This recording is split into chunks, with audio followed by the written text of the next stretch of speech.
Hello, j'espère que tu vas bien, je suis Clélia Isaac et je suis absolument ravie de t'accueillir aujourd'hui dans cette vidéo.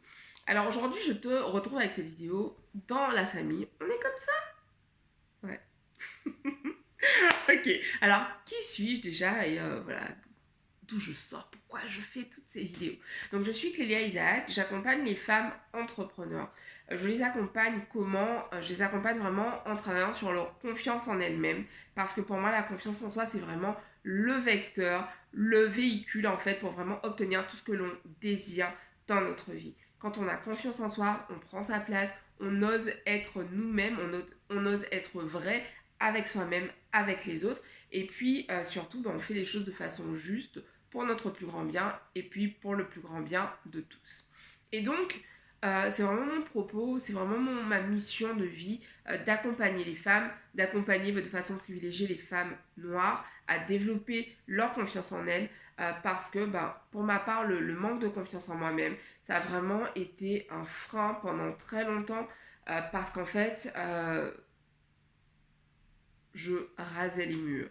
Je n'osais pas du tout prendre ma place, que ce soit à l'école, au lycée, à la fac, en école de commerce par la suite.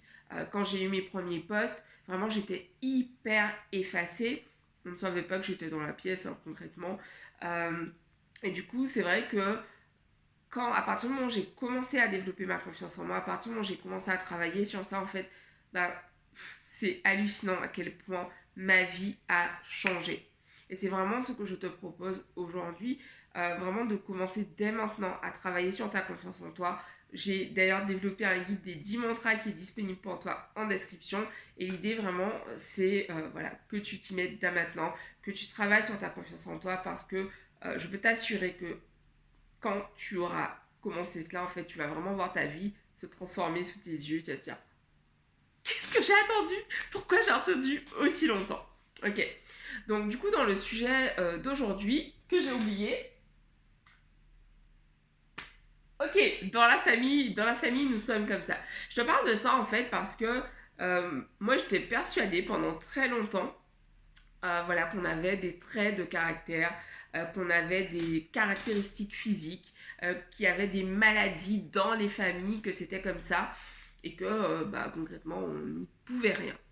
Et ces dernières années, j'ai effectué énormément de travail sur moi-même pour reprendre mes responsabilités au fur et à mesure de plus en plus de domaines de ma vie. Et un des domaines dans lesquels j'ai vraiment repris mon pouvoir, c'est notamment ma santé, mon corps, mon rapport à moi-même en fait. Et je me racontais cette histoire que voilà, dans la famille, voilà, on a de l'embonpoint, dans la famille, on mange vraiment bien. Et puis aussi, voilà, dans la famille, il y a telle et telle maladie. Dans la famille, il faut que je fasse attention parce qu'il y a telle et telle maladie qui court dans la famille, etc. etc. Sauf que lorsque j'ai lu le livre de Joe Dispenza, du docteur Joe Dispenza, Rompre avec soi-même, c'est vraiment une lecture que je te recommande, qui aide vraiment à déconstruire toutes les croyances erronées, les croyances limitantes qu'on se traîne depuis l'enfance en fait, et à s'en libérer. Et du coup, quand j'ai découvert ce livre, dans ce livre, il y avait cette phrase 5%, euh, en gros, qu'il y a 5% de génétique qui joue dans le cadre des maladies. 5% en fait. Et finalement, tout le reste vient de notre environnement et de ce que l'on croit. Ça veut dire que si tu te répètes tous les jours que dans ta famille, tout le monde est à de l'embonpoint, que tout le monde est en surpoids et que finalement tu n'y peux rien, tu vas voir ce que tu crois. Parce que de fait, tu vas peut-être être moins attentive au type d'aliments que tu manges. Pour ma part, par exemple, voilà, moi je grignotais énormément et puis surtout, je t'en ai déjà parlé dans la vidéo sur gérer ses émotions, oui, et changer son alimentation, une autre vidéo que j'ai faite également. En fait, chaque fois que j'étais stressée, en fait, mon report, c'était la nourriture. C'était vraiment mon réconfort. Et du coup, ça m'a vraiment demandé, en fait, quand j'ai découvert ce livre, je me suis dit, ok, en fait, je peux changer ça concrètement si je le désire, je peux changer ça. Et même chose par rapport aux maladies qu'il y a dans certaines familles. En gros, on a ce truc de se dire, mais putain, genre, je peux pas y échapper, mais en fait, il y a 5% de génétique. 5%, c'est rien. Il reste 95% pour pouvoir obtenir des résultats différents. Et donc, ça veut dire changer son environnement. Si par exemple, voilà, dans ta famille, il y a beaucoup de maladies cardiovasculaires, ça va être par exemple changer ton alimentation, avoir une alimentation différente, et si tu ne sais pas comment faire, te faire accompagner à ce niveau-là en fait. Moi c'est vraiment ce que j'ai fait, je me suis fait accompagner pour pouvoir apprendre à manger différemment, fait accompagner par une sophrologue qui était spécialisée dans la perte de poids.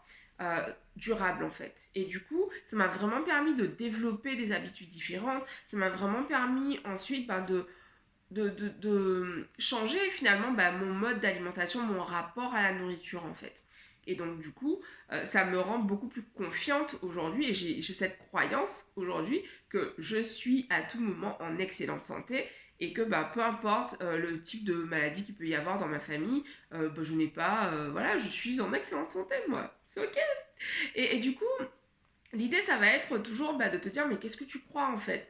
Qu'est-ce que tu crois vrai? Et c'est facile de savoir ce que tu crois vrai. Et c'est la même chose, par exemple, pour tes finances en fait.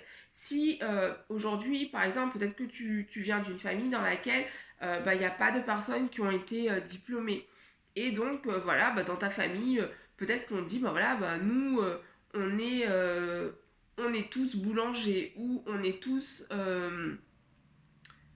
dans ma famille, voilà, personne ne fait d'études, c'est comme ça.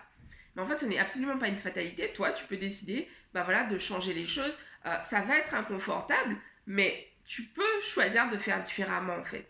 À tout moment, tu es 100% responsable de ce que tu choisis de faire dans ta vie. Ça ne veut pas dire que c'est facile de changer. C'est vraiment pas ce que je dis. C'est pas facile de changer voilà, ses habitudes. C'est par exemple pour moi, pour la nourriture, c'était hyper inconfortable, hyper difficile de changer ce comportement.